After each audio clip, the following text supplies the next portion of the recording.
Noong Disyembre 1998, isang manugang na babae ang biglang naglaho mula sa isang napakalaking mansyon ng isang bilyonaryong angkan sa Forbes Park, Makati City. Siya ay si Isabela Santos, 29 taong gulang, hanggang 3 taon bago ang insidente. Siya ay isa sa mga pinakasikat na aktres sa teleserye at pelikula sa Pilipinas. Nagretiro siya sa showbiz matapos magpakasal sa tagapagmana ng imperyo ngang pamilya at inakalangam gataw na nasa kanya na ang lahat at namumuhay siya ng masagana at walang pangarap na hindi natutupad. Ngunit ang babaeng iyon ay bigla na lang naglaho sa gitnang gabi. Iniwan ang kanyang 2 taong gulang na anak na lalaki. Sinabi ngang kanyang biyenang babae na lumayas daw ito kasama ang isang lalaki. Ang kanyang asawa naman ay hindi man lang nakpakita ng kaunting interes o pag-aalala sa pagkawala ng kanyang misis. Pinaniwalaan lang investigador ang sinabi ngang mayamang pamilya. Nag-iwan lamang ng isang linyang tala sa record ng investigasyon at isinara ang kaso.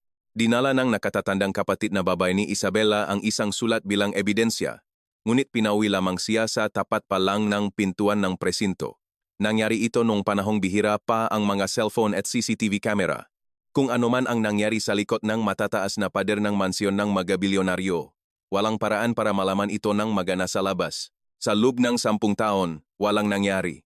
O kahit papaano, iyon ang tila nangyari sa panlabas. Subalit nung huling bahagi ngang 2008, ang malaking fountain na gawa sa marmol na nakatayo sa gitnangan harding ng mansyon ay nagsimulang tumagilid. Upang kumpunihin ito, hinukay ang pundasyon. At sa lalim na 1 metro sa ilalim ngang semento, may tinamaan ang palangam nga trabahador. Ang itinulak pataas ngang ngipin ng pala ay hindi lupa o bato. Ang babaeng naglaho 10 taon na ang nakararaan ay mismong nasa ilalim nito. Nakabaon siya sa mismong lugar kung saan araw-araw naglalaro ang kanyang anak. Sino ang nagbaon sa kanya sa lugar na iyon? At sino ang naktayo ng napakabigat na marmol na fontaine sa ibabaw nito? At matagumpay na naitago ang lahat nang walang sablay sa loob ng 10 taon. Dito magsisimula ang kuwento na araw na iyon, Octubre 14, 2008 hapon. Sa malaking mansyon ng yumaong Don Vicente Montemayor, ang tagapagtatag ng Montemayor Holdings sa Forbes Park, Makati. Lumalalim na ang hapon at mahahabang anino ang bumabagsak sa ibabaw ng malaking marmol na fountain sa gitna ng hardin. Ang apoeng bilyonaryo, ang 12 taong gulang na si Leo Montemayor, ay huminto habang nakatapak sa kanyang soccer ball. Ang damuhan sa kanang bahagi ngang fountain ay malalim na nakalubok na tila hugis ngang paang tao at ang tubig mula sa fountain ay walang patit na umaagos sa mga siwang ng marmol, kaya't nagpuputik ang paligid. Binitawan ni Leo ang bola at lumapit sa nakalubok na damuhan. Ang suwelas ng kanyang sapatos ay kalahating bumaon sa maputik na lupa. Papa, lumulubog ang ilalim ng fountain, saka ang lakas ng tagas ng tubig. Mula sa bintana ng kanyang study room, dumungaw si Carlos Montemayor. Inayos niya ang kanyang salamin habang sumulyap sa hardin at walang ganang sumagot. Sabihin mo kay Mang Tomas, magpatawag siyang gagawa para ayusin yan. Tumango si Leo at tumakbo papunta sa quarters ng mga kasambahay. Lumabas ang mayordomong si Mang Tomas. Ano po yun, Sir Leo? Mang Tomas. Sabi ni Papa magtawag daw po kayo ngang magayos ngang fountain. Ang lakas po ang tagas ng tubig sa fountain po. Masusunod, sir. Tatawagan ko po ang mga trabahador. Kinuha ni Mang Tomas ang kanyang maliit na notebook mula sa bulsa at hinanap ang numero. Ang matriarka and pamilya at ina ni Carlos na si Doña Carmen Montemayor ay 10 araw nang nasa isang European tour at ang asawa nitong si Don Vicente ay pumanaw na noong 2006. Kadalasan, si Doña Carmen ang direktang naaasikasong lahat ng bagay tungkol sa hardin, ngunit habang wala siya, si Mang Tomas ang gumaganap sa makapraktikal na gawain sa mansyon. Agad na tinawagan ni Mang Tomas ang isang construction firm. Makalipas ang 2 araw, isang truck ang pumasok sa malaking gate ng mansyon. Sakay nito ang isang jackhammer, mga pala, at timba, at bumaba ang 3 trabahador. Ang tsapatas, foreman, na si Mang Carding ay nagsuot ng guwantes habang mabagal na inikot ang paligid ng fountain. Sa ilalim ngang baseng marmol, may malaking itim na mansang tubig, at ang lupaan sa silangang bahagi ngang fountain ay halatang nakatagilid. Kung ganito kalala ang paglubok ng lupa, pundasyon ang problema nito. Kailangan nating baklasin mula sa itaas, sabi ni Mang Carding, sabay kumpas sa 2 nakababatang trabahador. Ibaba niyo ang jackhammer. Basagin natin ang semento para makapasok. Nang maksimulang bumasak na semento ang jackhammer, isang nakakabinging inkay ang umaling-aungkaw sa hardin. Makapal na puting alikabok ang umalpas, at pabalik-balik na sinagwan ng mga trabahador. Ang mga tipa ng semento at lupa gamit ang kanilang mga pala. Nang lumampas sa 2 metro ang lalim, nagiba ang pakiramdam ng palang tumatama sa ilalim, hindi matigas na bato, kundi isang malambot at tumatalbog na bagay ang sumalubong sa ngipin ng pala.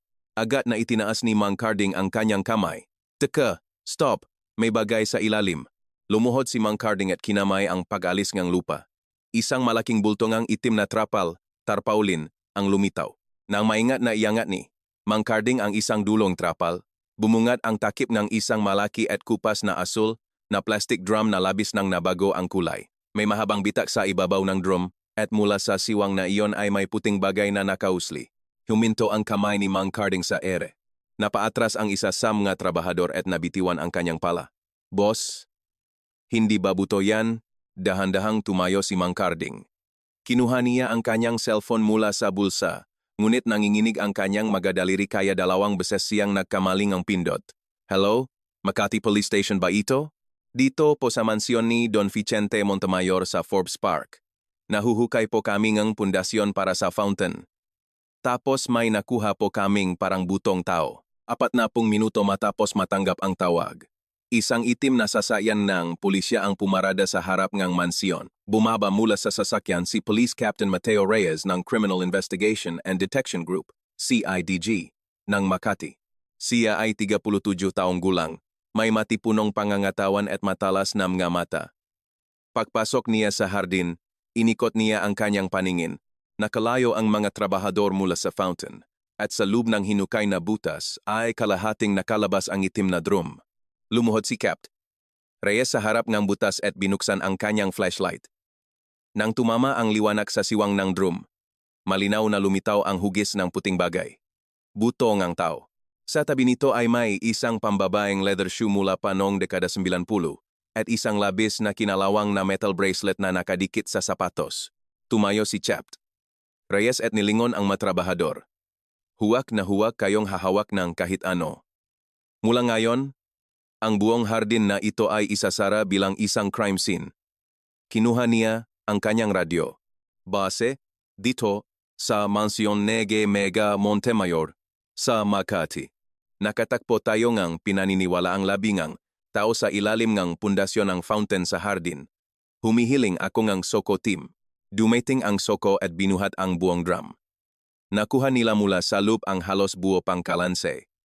At sinuri ang pagkakasarado ng drum, at ang kapal ngang sementong nakapatong dito.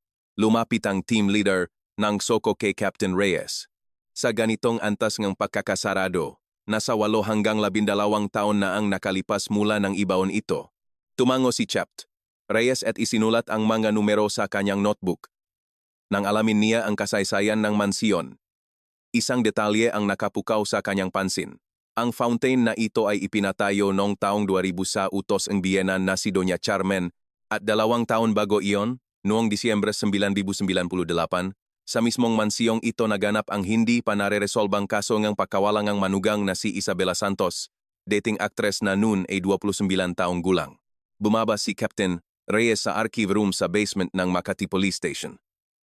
Dumaan siya sa makipot na pasilyo kung saan kumukurap ang fluorescent light at tumayo sa harap ng malikabok na steel cabinet. Hinugot niya ang folder na may nakasulat na 1998. Nang buklatin niya ito, iilan lamang ang papel sa loob. Napakanipis nito para tawaging record ng investigasyon. Sa ulat ng humawak ng kaso noon na si dating SPO4 Ricardo Mendoza, iisang linya lang ang nakasulat, pinaniniwala ang naktanan.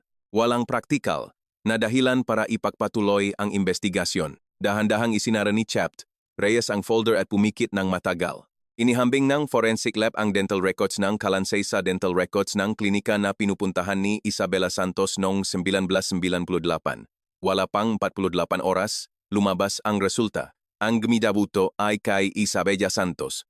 Nang hapong iyon, iisang headline ang laman ng lahat ng TV network.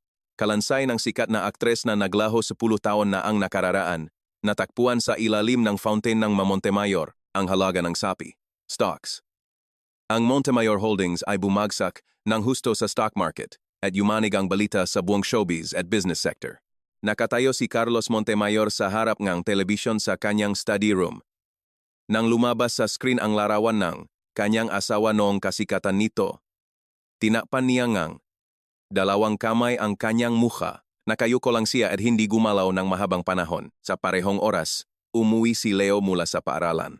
Maraming hindi pamilyar na sapatos sa harap ng pinto at may mahabang yellow police line na nakaharang sa paligid ng hardin. Huminto si Leo habang mahigpit na nakahawak sa strap ng kanyang bag. Mang Tomas, para saan po yan lahat? Anong nangyari? Hinawakan ni Mang Tomas ang balikat ni Leo at tahimik siyang ipinasok sa loop. Sir Leo, pumasok muna po kayo sa kwarto niyo. Magiging maayos din po ang lahat. Nilingon ni Leo ang hardin. Sa lugar kung saan dating nakatayo ang fountain, may nakalatag na asul na trapal at nagmamadaling gumagalaw ang mga taong nakasuot ng puting guwantes. Wala pang kaide-ideya si Leo na ang bitak at tagas ng tubig na natuklasan. Niya ilang araw na ang nakalipas ang naging simulang lahat ng ito. Oktubre 16, 2008, umaga. Naglalakat si Chapt Mateo Reyes sa isang eskinita sa isang residential area sa Marikina. Sa pagitan ngang lumang pader ay may maliit na gate. Pinindot niya ang doorbell. At matapos ang ilang sandali, may naramdaman siyang tao mula sa loob. Bumukas ang pinto. At isang matandang may puting buhok na nakasuklay patalikod ang lumabas. Si SPO 4 Ricardo Mendoza. Ang pulis na humawak sa kasong pagkawala ni Isabela Santos noong 1998. 70 taong gulang. Makikita ang malalalim na kulubot sa kanyang mukha, tanda ngang mahabang panahon mula nang siya ay magretiro. Inilabas ni Chapt Reyes ang kanyang police ID. Makati Police CIDG po, Captain Reyes. Naparito po ako para magtanong tungkol sa kasong pagkawala ni Isabela Santos noong 1998. Sumulyap lang si Mendoza sa ID at isinandal ang balikat sa hambangay. Bakit ngayon pa binubuhay ang kasong yan? Nakita po ang kalansay niya sa ilalim ng fountain. Kumpirmado rin po na kay Isabela Santos nga iyon, kumibot ang talukap ngang mata ni Mendoza. Kinagat niya ang kanyang labi. Tumitik ng matagal sa dulo nga eskinita. At umiling, ang kasong yan sa bahay na yun, isinara na sa paniniwalang naglayas ang asawa. Wala na akong ibang masasabi pa. Sir, isang linya lang po ang isinulat ninyo para isara ang kaso. Pinaniniwala ang naktanan. Walang praktikal na dahilan para ipagpatuloy ang investigasyon. Isang 29 anyos na babae ang nagiwan ng 2 taong gulang na anak. Sapat na po ba ang isang linya para diyan? Humikpit ang hawa ni Mendoza sa gate. Alam mo ba ang sitwasyon nung panahong yon? Wala akong magagawa. Kaya nga po ako nandito para alamin ang sitwasyon noon. Nanahimik si Mendoza. Iniwas niya ang kanyang tingin, isinara ang gate at umalingaw-ngaw sa eskinita ang tunok ngang pagkakandado. Matagal na tinitigan ni Chapt Reyes ang saradong gate bago kinuha ang kanyang notebook at may isinulat dito. Sa loop ngang sasakyan pauwi. Muling binuklat ni Capt. Reyes ang record ng 9-9-9, isang buwan bago maglaho si Isabela. Noong Nobyembre 1998, nagiwan siya ng credit card record na nagpapakitang 3 beses siyang bumisita sa Valdez and Associates Law Firm sa BGC, Taguig. Akat na naktungo si Reyes sa Takay. Ang law firm ay nasa ika-7 palapag ng isang office building sa BGC. Pagkaraang dumaan sa reception, iginiya siya sa isang opisina kung saan tumayo mula sa kanyang upuan ang isang 54 anyos na abogada, si Ate Patricia Valdez, ang abogadong gumawak sa paghahanda para sa annulment ni Isabela Santos. Nandito kayo dahil kay Isabela. Ano? Napanood ko sa balita. Inaasahan ko na ring may kokontak sa akin, sabi nga abogada. Umupo si Reyes sa kaharap na upuan at nagtanong, totoo bang bumisita rito si Ms. Santos noong Nobyembre 1998? Totoo, 3 beses siyang pumunta. Inalis ni Ate Valdez ang kanyang salamin at kumuha ang isang brown envelope mula sa kanyang drawer. Nagahanda siya para mag-file ng annulment at makuha ang sole custody ng kanyang anak. Pinapaimbestigahan din niya ang ari-arian ng kanyang asawang si Carlos Montemayor at nangangalap siya ng mga ebidensya ng pambababay nito. Ebidensyang pambababay? Ibig niyo po bang sabihin, mga resibo ng hotel o mga saksi? Mismong si Isabela ang nagdalang ngayon. Buo na ang loop niyang kailangan niya nga matibay na basehan para makuha niya ang kanyang anak pagalis niya. Tumango si Chapt Reyes habang nagsusulat sa kanyang notebook. Paglabas ng Begeche pabalik ngang Makati, napagdesisyunan niya ang susunod niyang pupuntahan, si Aling Rosa, ang kasambahay ng mga Montemayor noong 1998.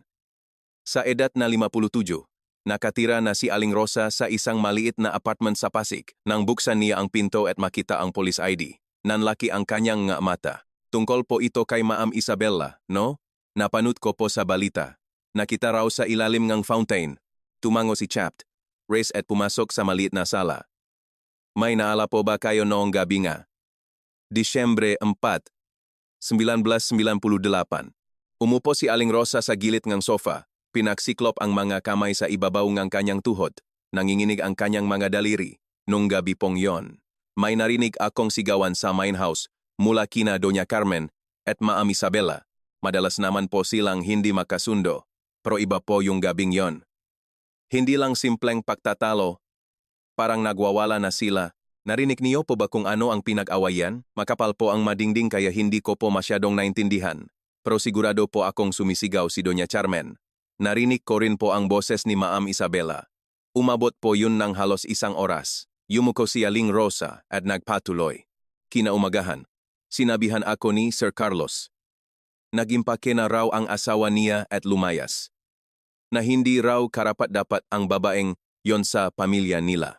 Naniwala po ako noong una, kasi kung iyon ang sabi nga mo ko, baka toto. Huminto si Aling Rosa. Tumingin siya sa labas ng bintana, kinagat ang labi, at saka dahan-dahang nagsalita. Pero may isang bagay na laging bumabagabag sa akin. Sobrang balif na balif si Ma'am Isabela sa anak niyang si Leo. Hindi po siya yung klaseng taong iwan ang 2 taong gulang niyang anak para lang lumayas. Sa loob ng 10 taon, laging kutop ko na may mali talaga. Isinara ni Chapt Reyes ang notebook at tumayo. Noong 1998, ganito ang sinabi ni Doña Carmen sa mga pulis. Lumayas siya kasama ang ibang lalaki. Ganun din ang sinabi ngang asawang si Carlos. Malamig na raw ang relasyon nila kaya hindi na kailangang hanapin pa. Pinaniwalaan ito ng buongang investigador na si Mendoza at doon na huminto ang kaso. Muling binusisi ni Reyes ang record ni Mendoza. Nakatalaro na noong unang bahagi ng 1979. Nag-early retirement, si Mendoza ilang taon bago ang kanyang opisyal na edad ng pagre-retiro. Matagal na tumitig ang mga mata ni Reyes sa patsang iyon. Sa kabilang banda, nakarating na sa Europe kay Doña Carmen ang balitang may natakpuang kalansay sa fountain. Nang tawagan siya ni Carlos, nang gagalayti ang boses ng matanda sa kabilang linya. Anong kahibangan yan? Ipinatayo ko ang fountain na yan bilang alaala para sa papa mo. Huwag kayong magpakalat ng walang kuwentang balita. Linisin niyo yan ngayon din. Ibinaba ni Carlos ang telepono nang walang ni isang salitang naisagot. Muling pinuklat ni Captain Reyes ang missing person report mula Bindocuzuz-Doksansikis. May isang malaking kulang. Wala ni isang pahina na pahayag mula sa pamilya ni Isabela Santos. Puro pahayag lang asawa at biyenan ang naroon at walang anumang bakas na kinonta ang pamilya ng babae. Hinanap ni Reyes ang address ng nakatatandang kapatid ni Isabela na si Elena Santos. Nasa Antipolo, Rizal. Kinabukasan ng hapon, nakatayo si Chapt Reyes sa harap ng isang bahay sa subdivision sa Antipolo. Pagkapindot ng doorbell, lumabas ang isang 43 taong gulang na babae. Makamukha sila ni Isabela, ngunit may malalalim na linya ng kalungkutan sa kanyang mukha. Bago pa man makapagpakilala ng formal si Reyes, nagsalita na agad si Elena. Dahil ba ito kay Isabela? Opo, may lang bagay lang po sana akong itatanong. Nang makaupo sila ng makaharap sa hapag-kainan, inilapak ni Elena ang kape at nagsalita. 10 taon na ang nakalipas. Pakawala pa lang ang kapatid ko. Pumunta agad ako sa Forbes Park. Alam niyo ba kung anong sinabi sa akin ni Doña Carmen? Tumakas daw ang kapatid ko papuntang Amerika kasama ang ibang lalaki, kaya huwag ko na raw hanapin. Mahigpit na napahawak si Elena sa kanyang tasa. Halos lumabas ang mga ugat sa kanyang kamay dahil sa panggigigil. Amerika? Wala ngang pasaporte si Isabela. Saan siya pupunta? Kalokohan yun. Kaya pumunta ako sa presinto ngang pulisya dala ang sulat ng kapatid ko. Dinala niyo po ang sulat. Opo. Ipinakita ko kay Mendoza. Alam niyo ba kung anong sinabi ng pulis na yon matapos sulyapan ang sulat? Binitawan ni Elena ang tasa at tiningnan ng diretso si Reyes. Mga hinaing lang tung mag-asawang nag-away. Wala tayong magagawa rito. Iyan lang ang sinabi niya, at itinaboy niya ako. Tumayo si Elena at pumasok sa silid. Maya-maya'y lumabas siya dala ang isang lumang sobre. Naninilaw na ang makanto nito at maraming tupi. Katibayan ito na paulit-ulit itong inilalabas at itinatago sa loob ng 10 taon. Inilabas niya ang sulat at inilapag sa mesa. Ito ang huling sulat na ipinadala ni Isabela noong Nobyembre 1998. Hindi ko to may tapon-tapon sa loop ng 10 taon. Nakswat si Chapt. Reyes ng guwantes at maingat na binuksan ang sulat. Puno ito ngang maliliit at nanginginik na sulat kamay. Ate, alis na ako rito. Isasama ko si Leo at magsisimula kami ulit. Pero, hindi ko alam kung papakawalan akong pamilyang ito. Napako ang paningin ni Reyes sa huling pangungusap. Ibinaba niya ang sulat at tiningnan si Elena. Namumula ang gilit ng mga mata nito. Kinagat nito ang labi. Nakpigil ng matagal, bago umiyak. Kung binasa lang ng maayos ng pulis na yon ang sulat na to nun, nahanap sana namin siya, 10 taon. 10 taon kong pinasanto ng mag-isa, yumuko si Chapt. Reyes habang ipinapasok ang sulat sa isang evidence bag. Gagamitin po namin ang sulat na ito sa investigasyon. Ipinapangako ko, hahanapin ko ang katotohanan hanggang dulo. Lumingon si Elena sa labas ng bintana. Matagal siyang walang kibo. Dumating na sa Makati CIDG ang resulta mula sa forensics team ng SOCO. Binuksan ni Captain Reyes ang envelope at binasa ang ulat. Malinaw na nakatatak sa likod ng bungomang biktima ang markang ng pagkakapalo gamit ang isang matigas at mabigat na bagay blunt object. Bumaon ng malalim ang buto palob, isang hugis na imposibleng makuha sa simpleng pagkahulog o aksidente. Ibinaba ni Reyes ang ulat sa mesa at tinawag ang kanyang tauhang si Police Corporal PCP Paolo Dizon. Lumabas na ang sanhingang pagkamatay. Pinalo siya sa likod ng ulo gamit ang matigas na bagay. Hindi ito simpleng pakawala. May pumatay sa kanya. Sumilip si Dizon sa ulat at nanahimik. Kung ganon, mag-iba na ang buong direksyon natin. Kailangan nating palitin ang listahan ng suspek. Tumayo si Captain Reyes sa harap ng whiteboard. Kinuha niya ang marker at isinulat ang 3 panggalan. Una, Doña Carmen Bienan, 55 taong gulang noong 1998. Kabilang sa matinding peg-away noong huling gabi. Pangalawa, Carlos Montemayor, asawa, 30 taong gulang noon. Walang pakialam sa pagkawalang asawa, hindi malinaw ang dahilan. Pangatlo, Don Vicente Montemayor, biyanang lalaki, 60 taong gulang noon. Maraming testimonya na labis niyang pinagmalupitan ang manugang dahil sa pagiging patriarka nito. Isinara ni Reyes ang takip ng marker. Nasa 3 taong ito ang sagot. Unahin nating ipatawag si Carlos. Biyernes ng linggong iyon nang dumating si Carlos sa presinto bilang isang person of interest. Nakabukas ang butones ng kanyang suit jacket habang nakaupo sa interrogation room at nangingitim ang ilalim ng kanyang mga mata. Umupo si Reyes sa kaharap na silya at binuksan ang voice recorder. Nasaan po kayo noong gabi ng Disyembre 4, 1998? Nasa business trip ako. Saan po kayo tumuloy? Ibinaba ni Carlos ang kanyang tingin sa mesa. 10 taon na yan. Hindi ko na eksaktong matandaan. Sino po ang kasama niyo? Hindi ko na matandaan. Tinitigan ni Reyes ang mukha ni Carlos. Hindi mapakali ang nga daliri nito sa ibabaw ng mesa. Hindi matandaan. Gabi iyon kung kailan nawala ang asawa ninyo. Sir, hindi inangat ni Carlos ang kanyang mukha. Akala ko naman naglayas lang siya. Wala akong dahilan para ituring na espesyal ang gabing yon. Hindi na nagtanong pa si Reyes at pinatay ang recorder. Paglabas niya ng kwarto, tumango siya kay Dizon. Na-check mo na ba yung mga dokumento mula sa study room niya? Opo. Chap, may nakita ako. Naglabas si Dizon ng isang kapirasong papel mula sa evidence bag. Isang naninilaw at lumang credit card receipt. Disyembre 4, 1998. Manila Grand Hotel. Kinuha ni Reyes ang resibo at tiningnan ang petsa. Sa mismong gabi na nawala ang asawa niya, nasa isang hotel siya sa Maynila. At ang taong hindi raw makatanda, nandun. Binalik niya ang resibo sa bag. Hanapin mo ang maka-empleyado na hotel na Tunong panahong yon. Kahit sino na naktrabaho sa front desk, nagsagawa ng investigasyon si Dizon at makalipas ang 3 araw, natakpuan niya si Liza Fernandez, 49 taong gulang. Receptionist siya sa Manila Grand Hotel noong 1998. Dumating si Liza sa presinto at umupo sa interrogation room. Naalala niyo ba ang pangalang Carlos Montemayor? Tumingala si Liza at inalala ang nakaraan. Carlos Montemayor? Yung sa Montemayor Holdings? Naalala ko po. Noong huling bahagi ng 1998, madalas siyang mag-check-in kasama ang iisang babae. Iisang babae? Opo. Artista rin po siya nun. Hindi ko na matandaan ang pangalan, pero bata at maganda siya. Nagsulat si Reyes sa notebook.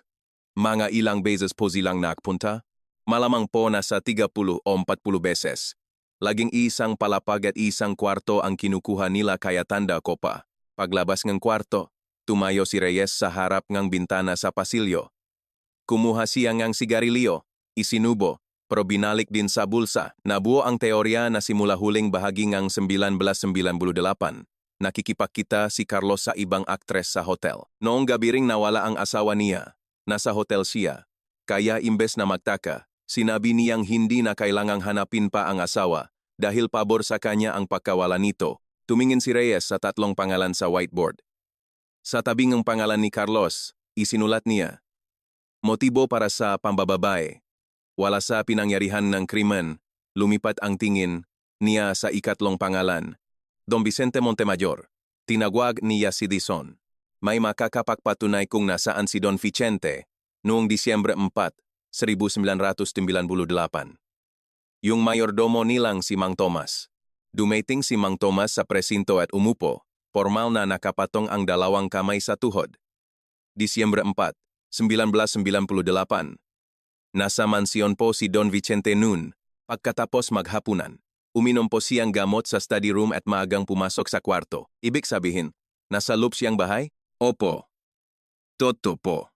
Binuklat ni Reyes ang notebook. Paano po pakitunguhan ni Don Vicente ang manugang na si Isabela? Bumaksa ang tingin ni Mang Tomas sa sahig. Sukdulang ayaw po ni Don Vicente na bumalik sa showbiz si Maam Isabela. Kahihiyan daw po iyon ng pamilya Montemayor. Minsan nga po, umabot sila sa matinding away. Gaano katindi po ang away na yon? Nanahimik si Mang Tomas, saka mahinang sumagot, nasugatan po si Maam Isabela, nakatinginan sina Reyes at Dizon. Pagkatapos nga, interogasyon, inikot ni Dizon ang mga ospital at klinika sa Makati. Sa 2 ospital, nakuha niya ang medical record noong 1997. Isabela Santos, dumating na may bita sa tadyang. Sinabi ng pasyente na nahulog siya sa hagdan. Ngunit nakatala sa notes ang doktor na ito ay posibleng dulot ng malakas na impact mula sa pananakit, assault. Dala ang kopya, tumakbo si Dizon pabalik ng opisina. Chap.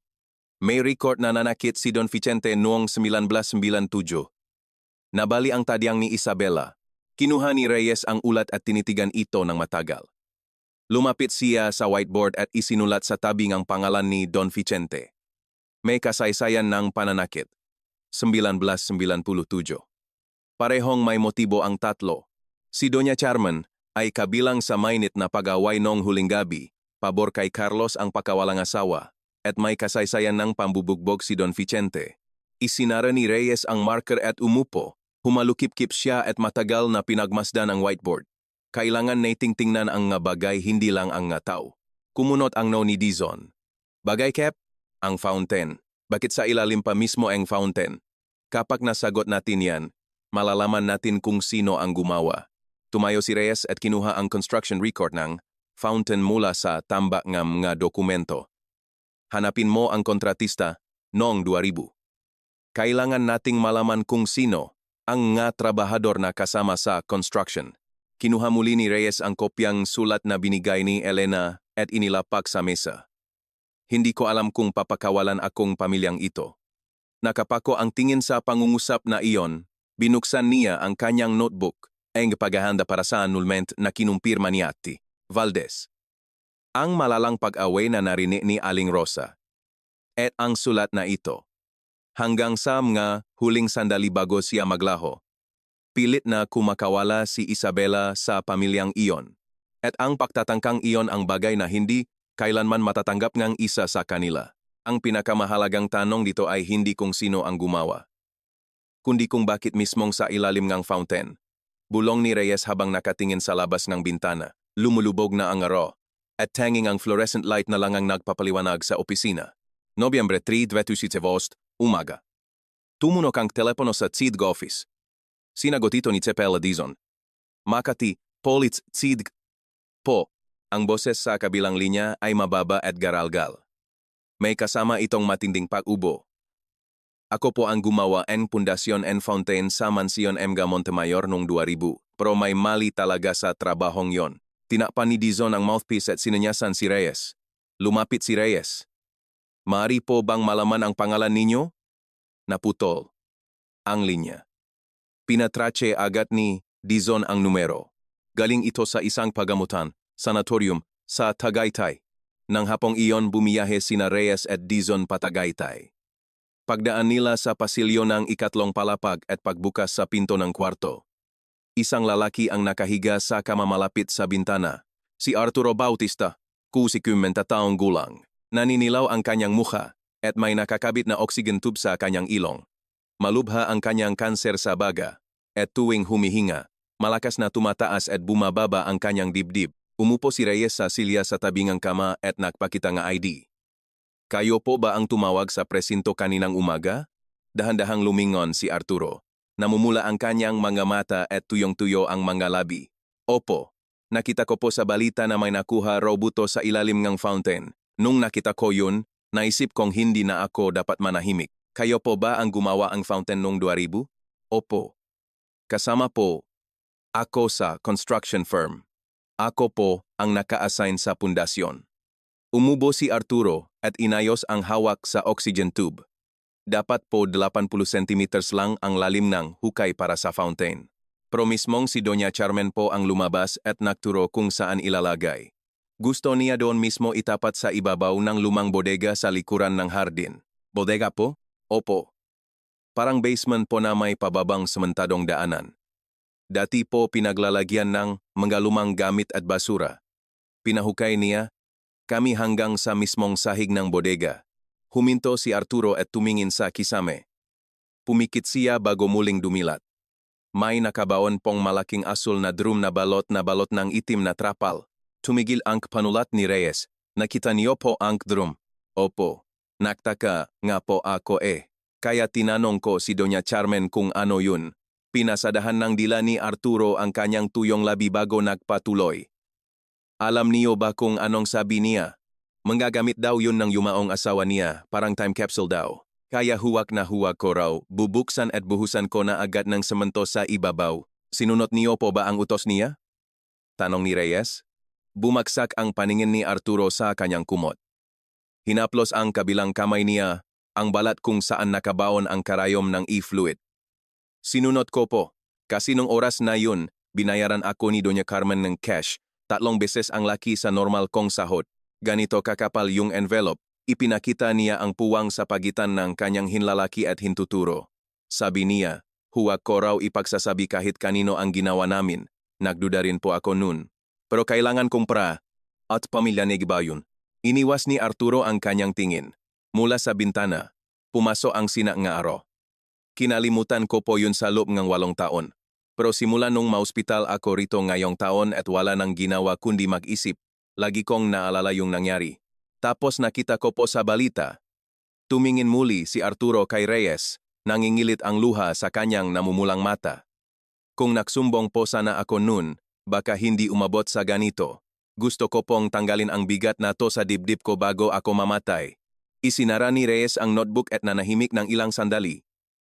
Yumuko siya bilang pagalang, saka nagsalita. Dahil po sa inyo, malaking hakbang ang nagawa namin. Kakailanganin po namin ang formal niyang salaysay, affidavit. Maari po ba? Tumango si Arturo. Paglabas ng ospital matapos makuha ang salaysay, huminto si Reyes sa parking lot. Nakatayo sa tabi niya si Dizon. Kap, ibig sabihin.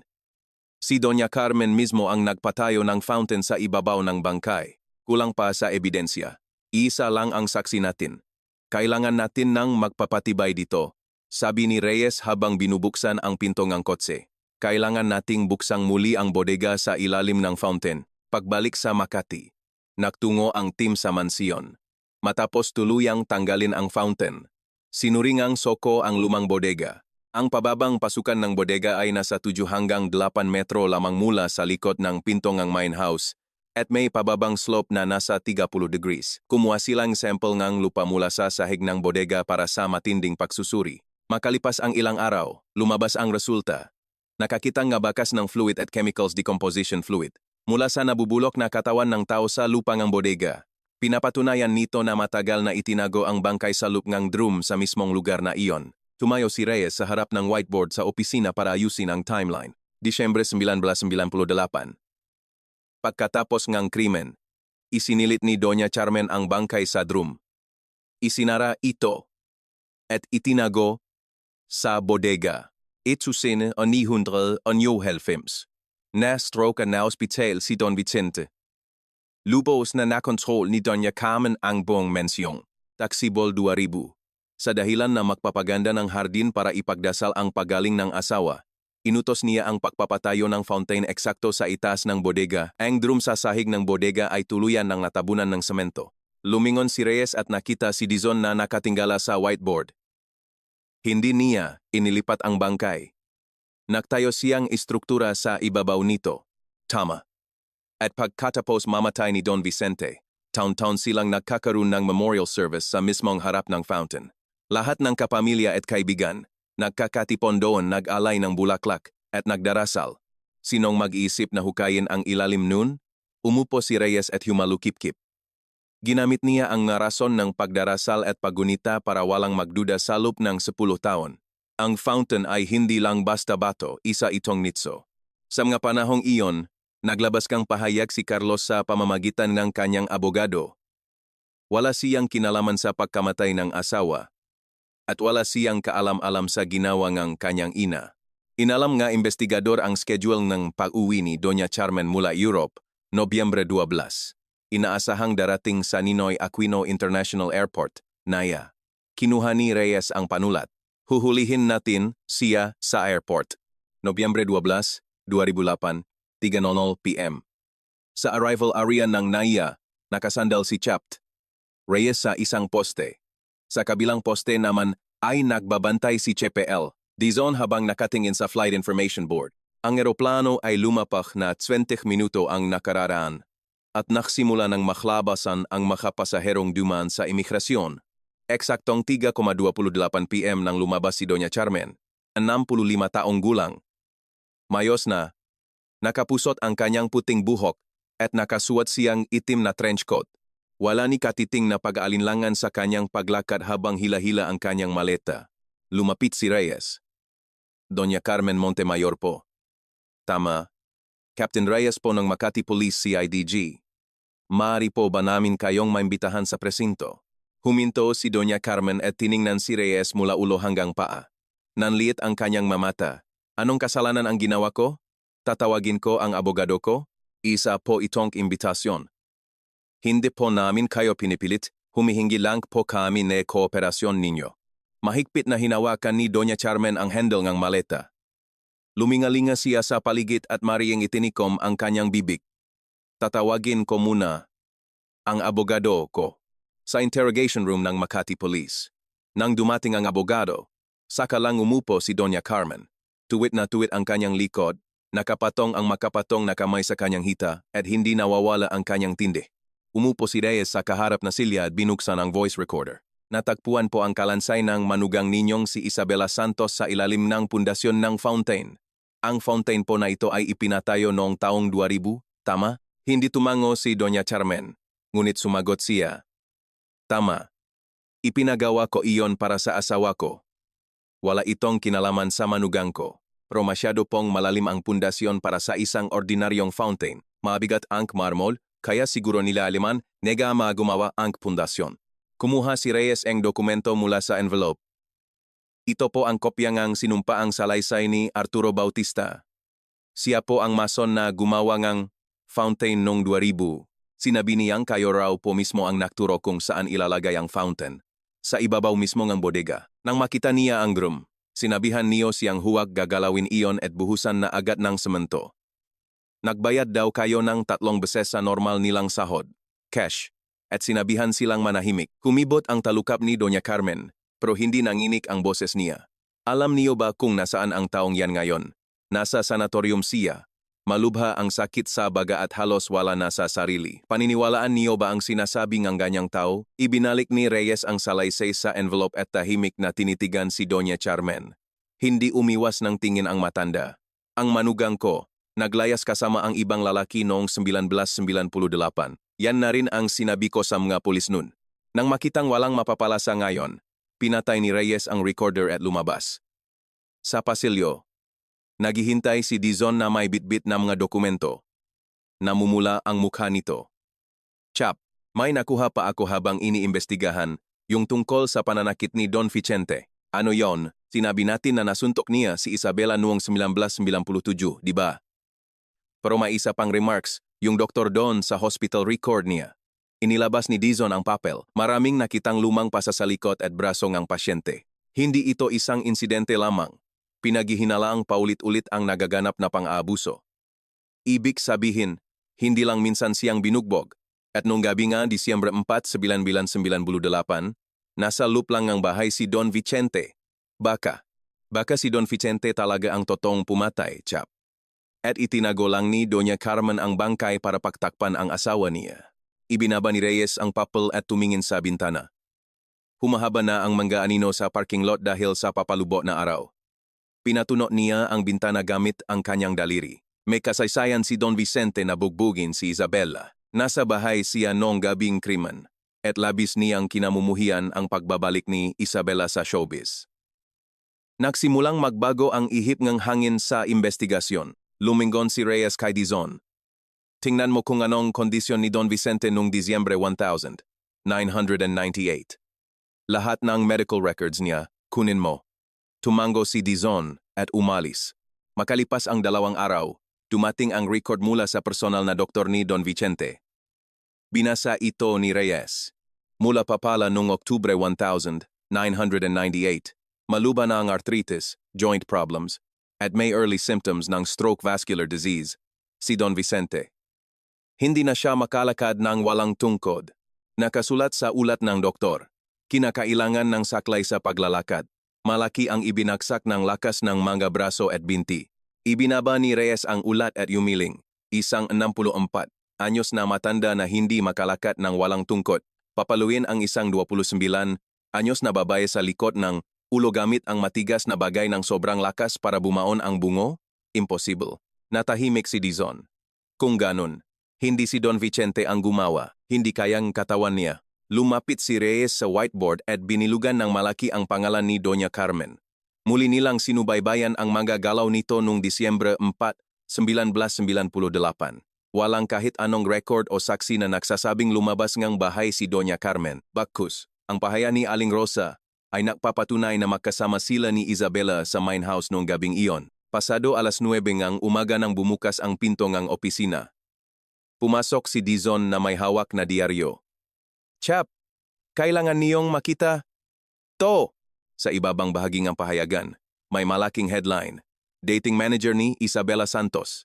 Nagsalita na pagkatapos ng 10 taon. Ang pangalang Rodel Macapagal ay lumabas sa unang talata. Binasa ni Reyes ang artikulo.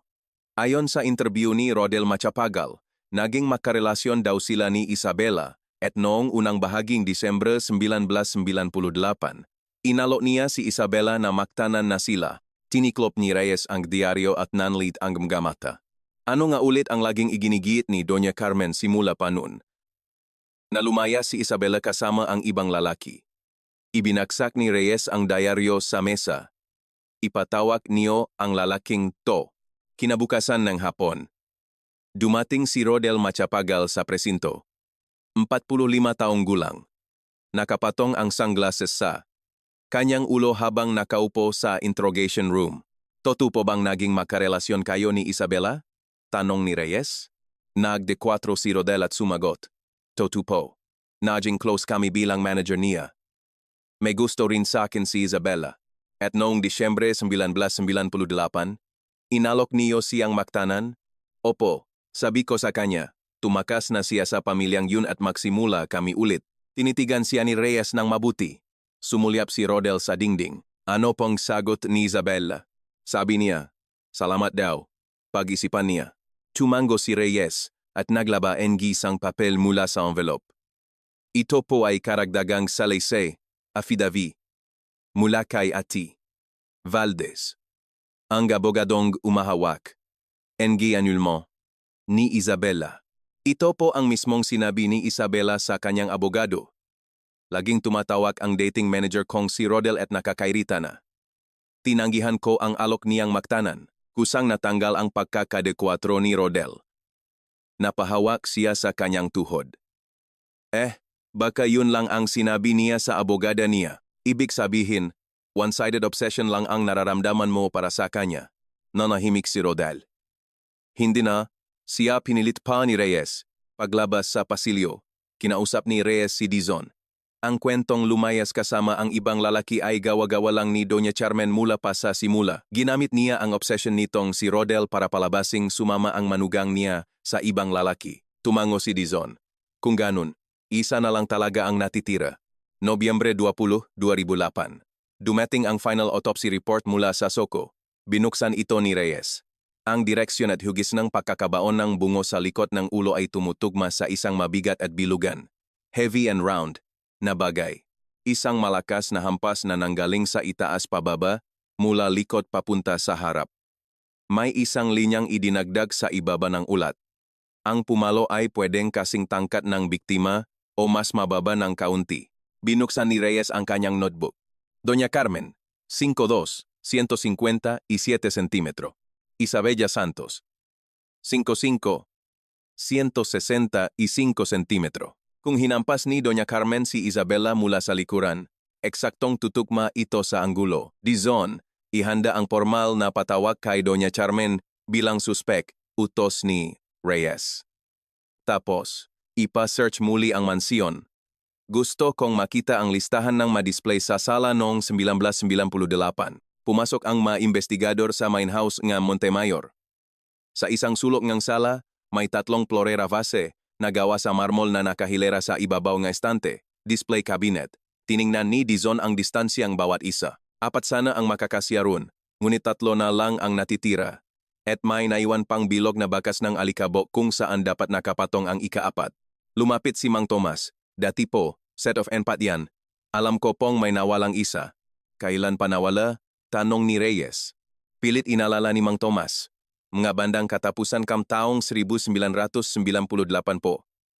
Tinanong ko si Don Vicente tungkol diyan. Sabi niya nabasak daw po kaya itinapon na lang. Nagsuot si Reyes ng guwantes at binuhat ang isa sa mga natitirang marmol na florera.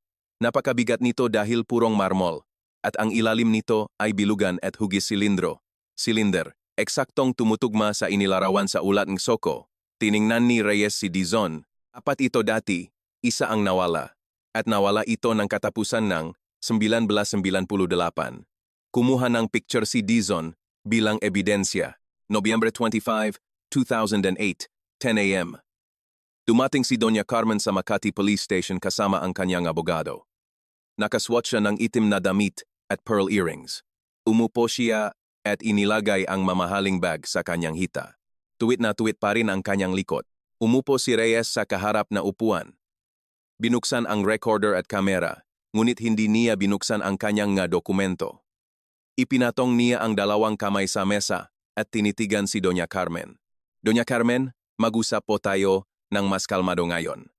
Gusto ko pong marinig kung paano ninyo ipinagtanggol at pinrotektahan ang pamilyang ito. Saglit na tiningnan ni Doña Carmen ang magamata ni Reyes. May baka sinehepagdududa, pero nagsalita siya. Anong gusto mong marinig? Kailan po kayo pumasok sa pamilya Montemayor? 1965. 22 years old ako noon. Mahigit 40 taon na pala. Sigurado po akong nahirapan kayo ng husto nung malakas pa ang biyenan niyong lalaki, tama po ba?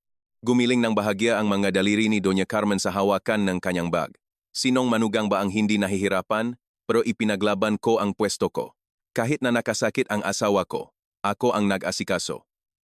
Ako rin ang nagpalaki kay Leo. Dahan-dahang tumango si Reyes. Nagpatuloy sa pagsasalita si Doña Carmen. Ikinuwento niya kung paano niya tinis ang pambababayaeng asawa niya, Don Vicente. Ang panliliit sa kanya ang biyenan niya. At ang pahawak niya sa lahat ngang responsibilidad ng pamilya. Halos isang oras siyang nagsalita tungkol sa nakalipas na 30 taon niya. Unti-unting lumakas ang kanyang boses. Kung nakatayo pa ang pamilyang ito hanggang ngayon, dahil iyan sa akin. Kung wala ako, matagal nang bumagsak ang mga Montemayor. Tahimik na uminom ng tubig si Reyes. Ibinaba niya ang baso at iniba ang direksyon ng usapan. Doña Carmen, kailangan po nating pag-usapan ang gabi ng Disyembre 4, 1998. Bahagyang nanigas ang balikat ng matanda. Nang dalin ni Isabella ang mga papeles para sa annulment. Ano po ang nasa isip ninyo? Tumigil sa pahinga si Doña Carmen. Bumuka ang kanyang bibig ngunit muling sumara. Bumalot ang katahimikan sa kwarto. Tanging ang pulang ilaw lang ng kamera ang kumukurap. 1, 2, 3. Nakapako ang tingin ni Doña Carmen sa isang bahaging mesa. 4, 5, 6. Sumulyap ang abogado kay Doña Carmen. 7. Anul mo? Anong sinasabi mo? Sabing matanda. Kumuhang isang papel si Reyes mula sa envelope at inilapag sa mesa. Kopya po ito ng petition for annulment na may petsang Nobyembre 28, 1998. Nakuha po namin ito sa Valdez Law Firm. Itinuro niya ang ibabang bahaging papel. Tingnan niyo po ito. An address na pagpapadalhan ng supena sa main house ng mga Montemayor. Sa mismong address ninyo po, nanlaki ang mamata ni Doña Carmen sa papel. Hindi maalis ang tingin niya sa address. Sinimulang ilabas ni Reyes ang mapapeles isa-isa. Ito po ang sinumpaang salaysay ni Arturo Bautista na gumawa ng fountain noong 2000. Nakasaad dito na kayo raw mismo ang nakturo kung saan ilalagay ang fountain. At sinabihan niyo siyang huwag gagalawin ang drum. Inilapag ang isa pang papel. Resulta po ito ang soil analysis mula sa ilalim ng bodega. May nakitang fluid ng nabubulok na bangkay na matagal na naitago ron. Ito naman po ang report sa direksyon ngang pagpukpok sa bungo. Nagpapatunay na ang pumalo ay mas maliit kaysa sa biktima. At pinalo siya mula sa likod gamit ang mabigat na bagay. Inilabas ni Reyes ang huling dokumento. At ang isa sa set ng marmol na florera sa Sala Niño na naglaho noong katapusan ng 1998. Idagdag pa natin ang testimonya ng inyong kasambahay na si Aling Rosa na nakarinig ng matinding away ninyo ni Isabela ng gabing iyon. 5 dokumento ang nakahilera sa mesa. Napalipat-lipat ang tingin ni Doña Carmen sa maito. Nangingini ang kanyang ngalabi. Halos 3 oras na silang nasa loop ng interrogation room. Bumigat ang paghinga ni Doña Carmen. Namumuti ang kanyang mga buko sa higpit ng hawak sa kanyang bag. Biglang itinula ni Doña Carmen ang kanyang bag mula sa kanyang hita. Gustong babaeng yun na sirain ang pamilyang to. Tumaas ang boses niya. Higit 30 taon kong pinrotektahan si Carlos, tapos biglang hihinging ang annulment ang babaeng yun, kukunin ang bata. At manghihinging sustento? Ano nang mangyayari sa pamilyang ito? Hinawakan ng abogado ang braso niya at may ibinulong, pero iwinasiwas lang ito ni Doña Carmen. Hindi natinag si Reyes. Nakapatong pa rin ang mga kamay niya sa mesa. At sa mababang boses, siya ay nagtanong, kaya, ano po ang nangyari nung gabi ng Disyembre 4? Bumuka ang bibig ni Doña Carmen ngunit muling sumara. Hinawakan uling ang abogado ang balikat niya. Muling bumalot ang mahabang katahimikan. Yumuko si Doña Carmen at bumulong. Sabi niya isasama niya si Leo Pagalis. Hindi ko pwedeng payagan yun. Gumamit si Reyes ng senyas at tiningnan ang pulang ilaw ng kamera. Gumagana ito. Tumayo siya. Doña Carmen, gusto niyo po bang ang break? Mag-usap muna kayo ngang abogado ninyo. Hindi sumagot ang matanda. Nakayuko pa rin siya habang nakatingin sa mga nakakalat na papeles sa mesa. Nanginginih ng malala ang kanyang kamay. Paglabas ni Reyes sa pasilyo, sinalubong siya ni Dizon. Anong susunod na iting gagawin? Chap, tumingin si Reyes sa bintana. Maghihintay. Kusang guguho na rin yan. Nobyembre 26, 2008, 9:00 AM. Bumukas ang pinto.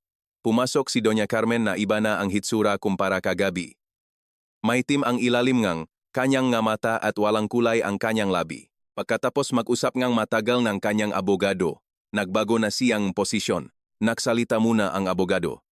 Magbibigayng salaysay ang aking kliyente tungkol sa makapangyayari noong Disyembre 4, 1998. Ngunit nais naming linawin na ito ay hindi sinasadya, kundi isang aksidente lamang. Tumango si Reyes at binuhay ang recorder at kamera. Magsalita na po kayo, Doña Carmen. Tiningnan ni Doña Carmen ang sarili niyang magakamay sa ibabaw ng mesa. Makikita na ang magakulubot at namamagang ugat dito. Gabi noon ng Disyembre 4. Pag-alis ni Carlos papuntang Maynila, pumunta ang babaeng yun sa mine house. 10 taon na ang nakalilipas. Disyembre 4, 1998. Mansyon ngang Mangga Montemayor sa Forbes Park. Bukas ang mga ilaw sa mine house. Pumasok ang malamig na hangin ng Disyembre mula sa bintana. Sa ibabawong display cabinet sa sala, nakahilera ang 4 na marmol na florera. Pumasok si Isabela sa sala. 29 taong gulang, ang dating mukhang paborito ng mga tao sa telebisyon ay ngayoy payat na payat, halos lumabas na ang cheekbones. May dala siyang brown envelope. Nakaupo si Doña Carmen sa sofa nanonood ng TV. Tumingala siya at ibinaba ang remote. Anong kailangan mo sa ganitong oras? Ma, may kailangan po akong sabihin. Inilabas ni Isabela ang mga papeles at inilapa sa mesa. Magpapa-annul na po ako. Inayos ko na po sa abogado. Natigilan ang kamay ni Doña Carmen. Dahan-dahan siyang tumingala. Anong sabi mo? Annulment po. At isasama ko si Leo. Tumayo si Doña Carmen. Kinuha niya ang dokumento at binasa ang unang pahina. Nakasulat doon ang petition for annulment at sa parteng custody. Nakasulat ang pangalan ng kanyang apong si Leo Montemayor. Kinusot ni Doña Carmen ang papel sa kanyang magakamay. Isasama mo si Leo. Anak ko si Leo. Anak ko po siya. Bago siya maging apo ninyo, anak ko siya. Umatras ngang isang hakbang si Isabela. Buo na po ang desisyon ko. Hindi ko na kayang mabuhay sa bahay na to. Namula sa galit ang mukha ni Doña Carmen. Inihagis niya ang nalukot na papel sa mesa. Hindi mo kaya. Alam mo ba kung paano ko tiniis ang 30 taon sa bahay na to? Habang binubugbog ako NHBG ng koat ng bababae ang asawa ko, nagpakatatag ako para ipaglaban ang lugar na to.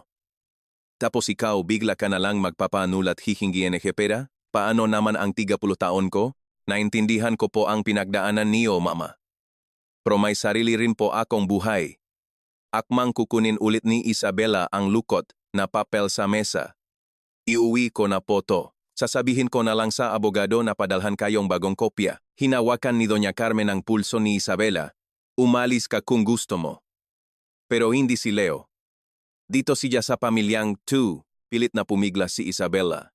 Ipinasok niya ang papel sa envelope at tinalikuran ang matanda. Hindi po ako alis nang wala si Leo. Magkasama kaming alis. Naglakat na si Isabela papunta sa pinto. Tiningnan ni Doña Carmen ang likuran ni Isabela. Lumipat ang kanyang paningin sa marmol na florera. Hinawakan niya ang isa at binuhat ito. Naramdaman niya ang matinding bigat ng marmol. Humakbang si Doña Carmen papalapit sa likod ni Isabela at malakas na inihampas ang florera. Isang matunog at mabigat na lagutok ang umalingaw-ngaw sa sala. Bumagsak paharap si Isabela. Nakalat ang mapapeles sa sahig at hindi na siya gumalaw. Nakatayo lang si Doña Carmen. Hawak pa rin ang florera. Tanging ang malalim na pahinga lang niya ang maririnig. Ibinaba niya ang florera at lumuhod sa tabi ni Isabela. Hinawakan niya ang pulso nito. Pero wala ng pulso. 2008, interrogation room. Huminto sa pagsasalita si Doña Carmen at tinakpan ang kanyang mukha. Makalipas ang ilang sandali, nagsalita siya. Gusto ko lang sana siyang mahimatay. Hindi ko sinadyang patayin siya. Inilapa ni Reyes ang autopsy report. Bumaon po ang bungo niya ng 2 pulgada, 5 cm palob.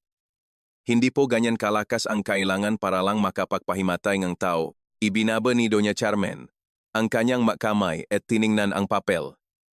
Hindi siya umimik. Anong nangyari po katapos? Tanong ni Reyes. Natakot ako. Hindi ko alam ang gagawin. Nakayuko pa rin si Doña Carmen. Nang gabing yon, binalot ko siyang kumot at isinilit sa isang malaking asul na drum na ginagamit para sa pag-iimbak ng tubig sa likod ng kusina. Disyembre 4, 1998, hating gabi. Mag-isa na lang si Doña Carmen sa sala ng main house. Binalot niyang kumot ang katawan ni Isabela. Kinalatkat niya ang malaking asul na drum mula sa kusina papunta sa sala at inihiga ito. Itinulak niya paloob si Isabela na nakabalot sa kumot at mahigpit itong isinaras sealed. Itinayo niya ang drum bago ito ipinagulong ng patagilid sa sahig. Binuksan niya ang pinto sa likod at pumasok ang malamig na hangin ng hardin. Mula sa pinto hanggang sa pasukan ng bodega ay may 7 hanggang 8 metrong pababang kalsada. Nang itulak niya ang drum, kusa itong gumulong pababa hanggang sa sahig ng bodega. 2008 Interrogation Room. Kaya niyo po bang ilipat ang drum na may lamang bangkay ng mag-isa? Bilog ang drum, kaya madaling igulong kung itatagilit mo. At pababa naman ang daan papunta sa bodega, kaya hindi na kailangan ng lakas. Sagot ni Doña Carmen. Binuklat ni Reyes ang notebook niya. Tumukma ang testimonya niya sa ginawang ocular inspection ng soko sa istruktura ng bodega. Kinaumagahan, sinabi ko kay Aling Rosa na nag-impake at lumayas ang babaeng yun. Tapos, nang hapong yon, palihim kong sinunog ang damit at maleta niya. Nang umuwi si Carlos at nagtanong kung nasaan si Isabela, iyon din ang sinabi ko, lumayas. Hindi na nagtanong pa si Carlos. Ngumisi si Doña Carmen ng bahagya sa isang gilid ng kanyang labi. Hindi ito ngiti, hindi rin iyak. Kahit minsan, hindi tinanong ng anak ko kung saan napunta ang asawa niya. Kahit minsan, sandaling tumigil sa pagsusulat si Reyes at tinitigan ang matanda. Gaano katagal na natili ang bangkay sa bodega? 1.5 taon. Nung huling bahagi ng 1999, nang ma-stroke at ma-hospital ang asawa ko, ipinagkatiwala na sa akin ang buong pamamahala ng bahay. Noon ko napagdesisyon ng ipayos ang hardin. Ang dahilan ko ay para ipagdasal ang asawa ko. Kung magpapatayo akong fountain sa ibabawang bodega, walang sinuman ang makikialam doon. Kung sasabihin kong memorial yun, sinong mag-iisip na hukayin ang ilalim nito? Tumingala si Doña Carmen at tingnan si Reyes sa mata. Taon-taon akong nagpamisa at nagdaos ng memorial sa harap ng fountain na yun. Nag-ipon-ipon ang lahat ng kamag-anak, nag-alay ng bulaklak at nagdasal. Walang nakaalam, sa loob ng 10 taon, bumalot ang katahimikan sa kwarto. Ibinaba ni Reyes ang kanyang panulat. Huling tanong na po, bakit ninyo nagawa ang ganong bagay? Nanginig ang panga ni Doña Carmen. Mahigpit niyang ikinuyom ang kanyang makamaw sa ibabaw ng kanyang tuhod. 30 taon ako sa pamilyang ito.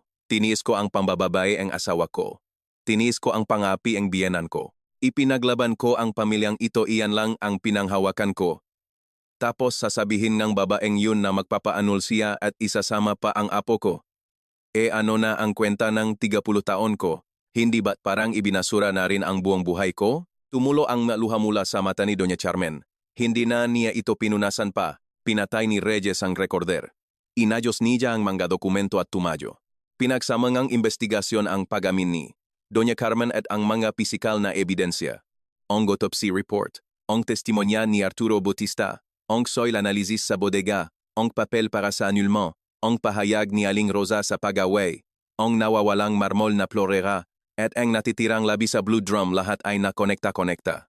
Humiling si Capt. Reyes Energy Warrant of Arrest, at agad itong inilabas Energy Cog Energy Makati Regional Trial Court, RTC. Nobyembre 27, 2008, formal na inaresto si Doña Carmen Montemayor.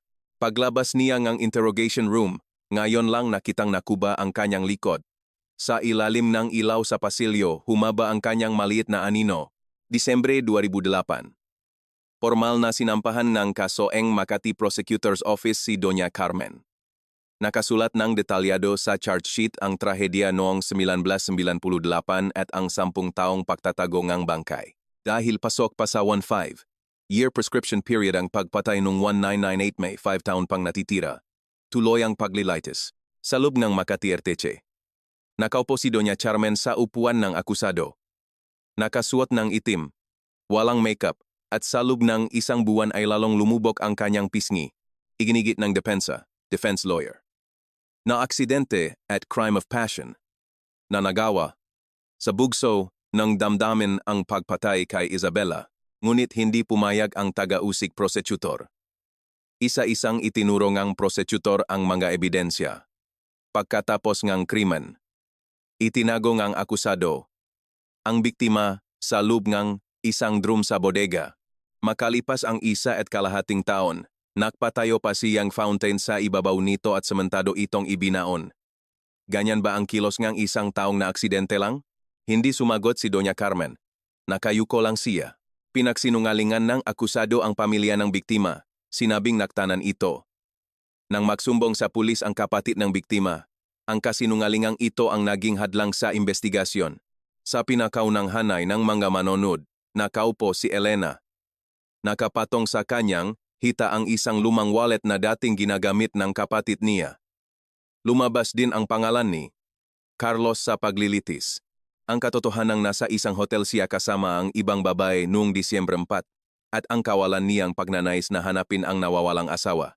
Subalit hindi sumipot si Carlos sa korte bilang saksi. Nagpadala lamang siyang sinumpaang salaysay, affidavit, sa pamamagitan ng abogado at nag-resign sa pamamahala ng Montemayor Holdings. Enero 2009 nang humarap si Arturo Bautista bilang saksi. Naka-wheelchair at may dalang oxygen tank. Kasing kulay ngang lupa ang kanyang mukha at hirap siyang magsalita. Nang hangin, mismong si Doña Carmen ang nakturo kung saan ilalagay ang fountain sa itaas ng bodega. Huwag daw gagalawin ang drum, buhusan agad ng semento.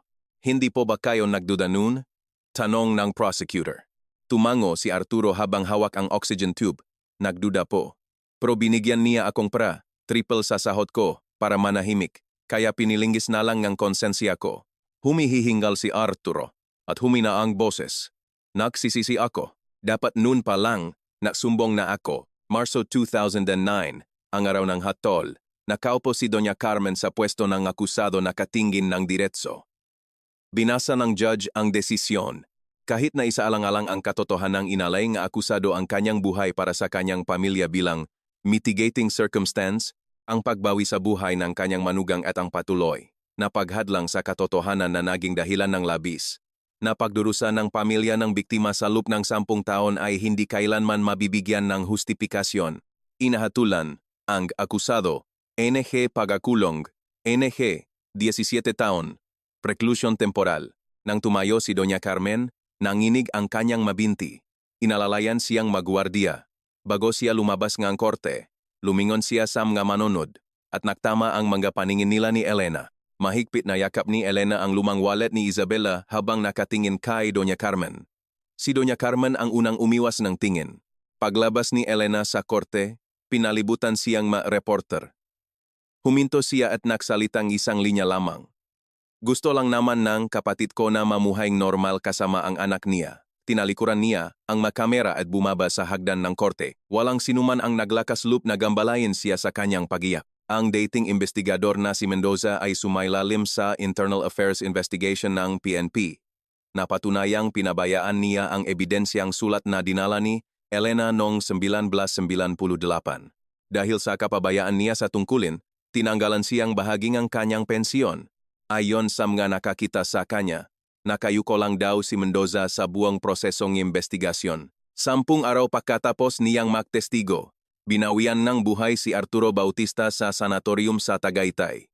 Pumunta si Chapt Reyes sa kanyang burol. Matagal siyang tumayo sa harap ng kabaong bago yumuko ng malalim. Dahil po sa inyo, nabasag ang kasinungalingang tumagal ngang 10 taon, pagsapit ngang tag-araw ng 2009. Ang high school student na si Leo Montemayor ay nakararanas ng matinding hirap sa paralan. Tuwing may maririnig siyang nagbubulungan sa pasilyo, yumuyuko siya. Dumami ang nga araw na mag-isa lang siyang nakaupo sa sulok ng field tuwing recess. Hindi na siya kayang asikasuhin pa ni Carlos. Mula nang mag-resign ito sa kumpanya, nakulong na lang ito sa bahay at walang kinakausap na kahit sino. Pumunta si Elena sa Makati. Naghintay siya sa labas na gate na eskwelahan at tinawag si Leo paglabas. Leo, tumingala ang bata. Hindi pamilyar ang babae. Sino po kayo? Ako si Elena. Nakatatandang kapatid ng mama mo. Nanlaki ang mga mata ni Leo. Mahigpit siyang nakahawak sa strap ng bag niya at matagal na nakatayo lang. Sumama si Leo kay Elena papunta sa maliit na bahay nila sa Antipolo. Binigyan siya ni Elena ng sariling kwarto at ibinili ng bagong kama at study table. Isang gabi, inilapak ni Elena ang isang lumang photo album sa hapag-kainan. Oras na para makita mo to. Binuksan ni Leo ang album. Sa unang pahina, may isang babaeng hindi niya kilala. Bata at maaliwalas ang mukha na nakangiti sa kamera. Nang buklatin niya ito, nakita niya ang picture ng kanyang unang kaarawan, karga siya ng babaeng yun. Nakadikit ang pisngi ng babae. Sa matambok niyang pisngi habang pareho silang nakangiti. Tumigil ang kamay ni Leo. Mama ko po ba to? Unang birthday mo yan. Karga-karga kang mama mo. Inilagay ni Leo ang kanyang daliri sa litrato. Dahan-dahan niyang hinaplos ang mukha ang kanyang ina. Wala siyang alaala dito. Ang ina na nawala nung 2 taong gulang pa lang siya ay ngayon lang niya nakita ng malinaw sa edad na 13. Ipinatong ni Elena ang kanyang kamay sa balikat ni Leo. Leo, yung fountain sa inyo nun, di ba lumubog yun? Ikaw ang nakapansin, di ba? Tumango si Leo, ngunit hindi maalis ang tingin sa litrato. Kung hindi mo nakita yun, nandun pa rin sana ang mama mo hanggang ngayon. Tumigil ang daliri ni Leo sa ibabawang litrato. Tiningala niya si Elena. Nanginginig ang kanyang labi ngunit walang salitang lumabas. Niyakap niya ng mahigpit ang album sa kanyang dibdib. Noong taksibol nga, 2009, tuluyan ng tinibak ang fountain sa Hardin ng Montemayor. Ang lupang hinukay hanggang sa semento ay hindi na tinayuan ng kahit ano. Bakante na lamang ito, makalipas ang ilang araw. Isa-isang tumubo ang nga damo mula sa mga bitak ng lupa. Bago isulat ang final na ulat para sa pagsasarang kaso, binisita ni Chapt Reyes ang lugar. Matagal niyang pinagmasdan ang bakanteng lote sa gitnang hardin. Kinuha niya ang kanyang notebook mula sa bulsa at isinulat ang huling linya para sa kanyang ulat. Ang kasong ito ay hindi isang malaking sabuatan ng sindikato, kundi isang trahedya kung saan ang labis na obsesyon na protektahan ang imahe at dangal ng pamilya ay lumamon sa buhay ng isang babae at sa 10 taon ng buhay ng isang bata. Isinara niya ang notebook at nilisan ang hardin. Sumara ang malaking gate at humihip ang hangin ng teg-araw sa ibabaw ng bakanteng lupa. Maraming salamat sa pagsama sa kwento natin ngayong araw. Kung mag-iwan kayo ng komento tungkol sa inyong nararamdaman, malaking tulong ito para sa amin. Naway magkaroon din kayong tahimik na liwanag at payapang sandali sa inyong araw. Huwag kalimutang mag-subscribe sa channel na ito.